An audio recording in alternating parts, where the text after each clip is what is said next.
didampingi Wakil Menteri Hak Asasi Manusia kepada yang Mugianto Sipin, disilakan.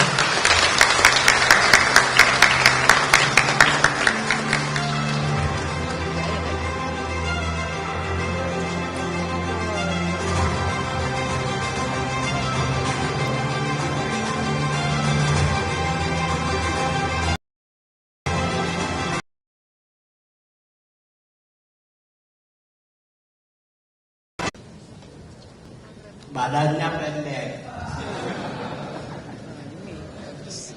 tapi nadanya panjang.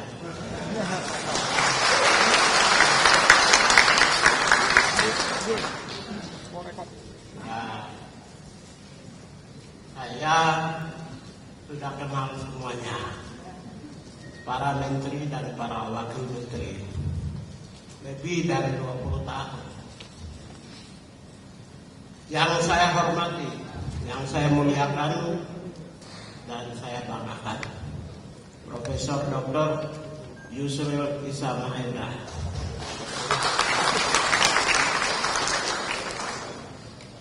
Menteri Koordinator Bidang Hukum, Hak Asasi Manusia dan Imigrasi. Yang saya hormati, saya banggakan dan saya muliakan, kakak saya, abang saya, Profesor Dr. Otto Hasibuan, yang cerdas dan pintar. Yang saya hormati dan saya muliakan, Bapak Menteri yang baik, yang mulia, Bapak Menteri Hukum Republik Indonesia, Supratman. Saya juga anggap kakak saya dari sisi politik. Yang saya hormati dan saya muliakan, saudara saya yang satu daerah dari ujung timur non-Jawa, Profesor Dr. Erik Aryeks. Beliau ada.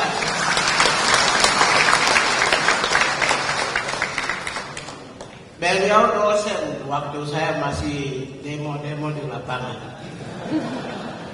Jadi beliau nulis banyak artikel waktu itu.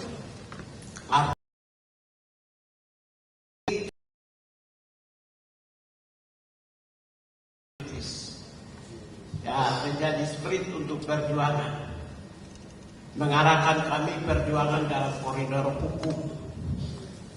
Tulisan artikel-artikelnya ya, Bapak Wakil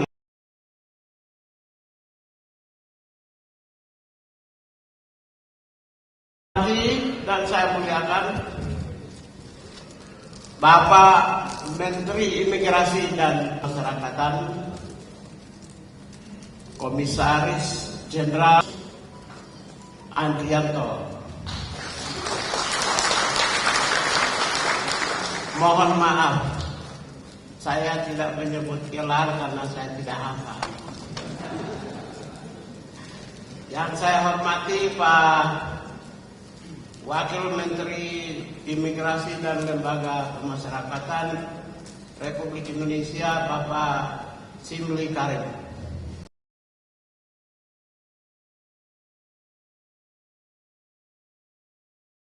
Akan seluruh staf, ya, juru parkir dulu saya hormati, karena saya pernah jadi juru parkir di Kementerian Transmigrasi.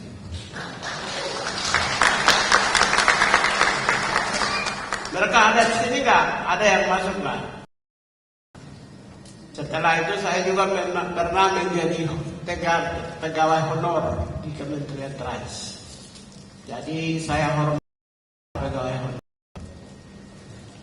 Lalu CPNS, PNS eselon 4 fungsional, struktural, sampai staf khusus menteri dan pimpinan Komnas HAM, dan hari ini menjadi menteri.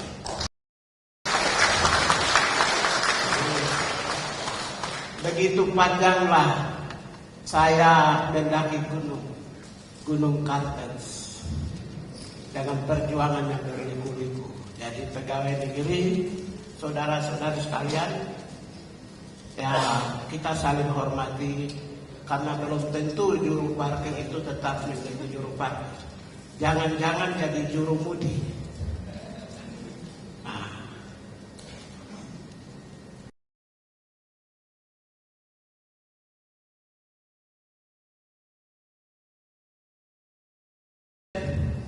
Para pejabat tinggi eselon 1, 2, dan para pejabat-pejabat pekerja fungsional yang saya muliakan. Saya merasa berpindah tempat dari kehidupan normal ke kehidupan formal. NP, normal itu N, Natalus, P, formal, Pigai, NP. Ternyata ya, hanya Mugianto yang nggak ada. Nah, jadi berpindah tempat aja, pindah tempat saja. Yang pertama pindah tempat dari Latuhar Hari ke Kuningan, pekerjaannya sama, yaitu pekerjaan kemanusiaan. Berpindah tempat dari sebagai aktivis kemanusiaan di lapangan, di jalanan, di kampung-kampung, di dusun-dusun, di desa-desa, masuk ke kantor yang mulia untuk menjadi menteri. Jadi hanya pindah tempat. Saya setiap hari, maaf agak sedikit bahasa sederhana, setiap hari soal hak asasi manusia itu pekerjaan saya yang saban hari saya ada pada diri saya. Di rumah saya berpikir HAM, di jalanan saya pikir HAM, di kampus juga bicara tentang HAM. Lebih dari 100 kali di televisi dialog saya bicara tentang HAM. Jadi soal aspek masalah-masalah substansial tentang hak asasi manusia merupakan bagian dari kehidupan saya. Dan kebetulan saya dengan Pak Wakil Menteri, kami aktivis di lapangan, aktivis PRD, SNIT, elemen D. Hanya dia kita di kelompok Cipayung, saya di PMKRI. Nah, bedanya di situ. Kami dua, tapi sama-sama aktivis. Dunia aktivis itulah yang menerpa kami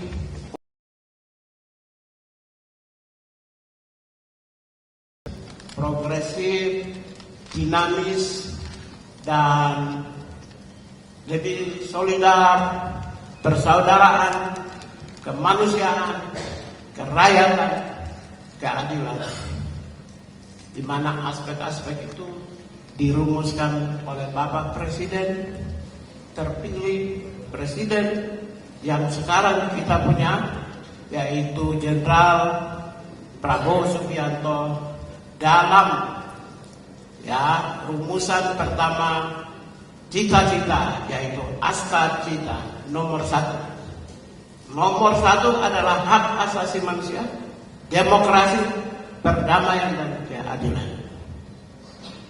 Jadi itulah sebenarnya ketika kita menerjemahkan cita-cita ini, maka ada keinginan besar Pak Prabowo, Presiden Republik Indonesia, untuk membangun atau melaksanakan kebijakan berbasis nilai-nilai atau yang dijiwai oleh semangat nilai kemanusiaan, keadilan, demokrasi, dan perdamaian. Oleh karena itu, karena ingin bangun Indonesia berbasis hak asasi manusia, kebijakan berbasis hak asasi manusia, pembangunan berbasis hak asasi manusia, maka dibikinlah ruang yang namanya Kementerian Hak Asasi Manusia. Itu artinya, ya, Kementerian Hak Asasi Manusia adalah kementerian yang melaksanakan pembangunan hak asasi manusia. Ya, ini agak berbeda ya. Pembangunan HAM. Lain dengan Komnas HAM. Komnas HAM mengawasi pembangunan HAM. Berarti pengawas di sini yang bangun diawasi. Potret pembangunan itu banyak, fisik dan non fisik. Karena itu arah kebijakan termasuk sistem budgeting juga harus diarahkan kepada pembangunan HAM. Jadi pekerjaan tim ini harus memahami dalam konteks pembangunan hak asasi manusia. Tidak bisa dipotret Kementerian HAM itu sebagai pengawas. Ada 3 kebijakan tugas pemerintah yang diamanatkan oleh konstitusi kita berdasarkan konstitusi dunia. Yang pertama adalah penghormatan terhadap HAM, yaitu membuat regulasi dan lain. Yang kedua adalah melindungi warga negara. Dan yang ketiga adalah memenuhi kebutuhan hak warga negara. Yang ketiga aspek ini adalah bagian dari pembangunan HAM. Maka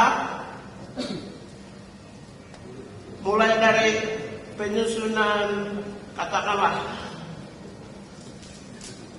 visi misi strategi sampai dengan penyusunan anggaran, itu harus diarahkan dalam konteks potret pembangunan HAM. Kalau pembangunan ada fisik non fisik. Karena itu kalau fisik non fisik tidak bisa hanya diberikan anggaran yang kecil. Tak bisa. Ini kerjaan tim ini. Coba dirumuskan kembali. Ya, coba dirumuskan. Bagaimana kalau saya bilang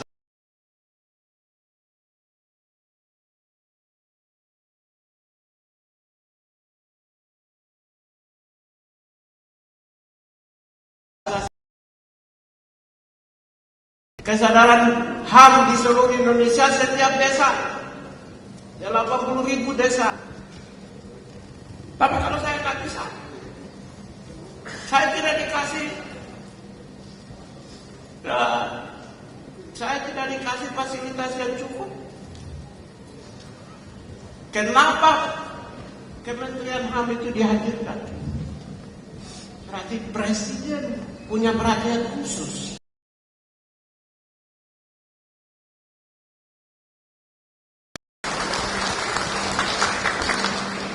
Saya prajurit Presiden, tanpa Kementerian HAM pun saya bisa dapat. Saya 20 tahun ikut dengan Presiden dalam 30 tahun saya mengenal Presiden. Bagi saya tidak ada hubungan. Kenapa Presiden mau bikin Kementerian HAM? Berarti ada sesuatu besar yang mau dibikin. Maka tim transisi rombak itu anggaran.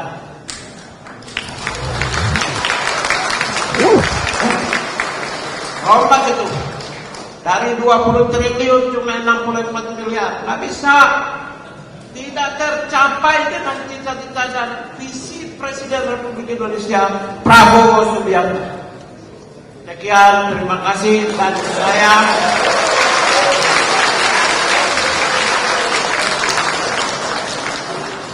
saya ini tidak mengenal siapa tim transisi ya. Saya nggak mau tahu. Dan jelas pokoknya tim, bukan individu. Pokoknya tim ya. Dan saya menyampaikan terima kasih. Saya diterima dengan baik di tempat ini oleh Pak Sekjen, Pak Dirjen, dan saudara-saudara yang nanti menjadi bagian dari pasukan saya di Kementerian HAM, dari Direktorat Jenderal HAM. Saya berharap kita menjadi bagian dari satu kesatuan keluarga besar. Sebelum saya mau ingin sampaikan sebelum saya tutup, 5 tahun di Komnas HAM, saya komisioner terbaik. Hasil polling dari staf. Jadi dengan saya tidak usah formal, yang biasa-biasa saja. Ya, ini gaya pidato saya aja berbeda kan. Dan saya dengan Pak Wakil Menteri kami datang sebagai aktivis untuk menjadi bagian dari keluarga dalam merumuskan apa yang ada dalam pikiran kami. Terima kasih, Tuhan memberkati kita semua. Assalamualaikum warahmatullahi wabarakatuh. Om Swastiastu, Namo Buddhaya. Salam kebajikan.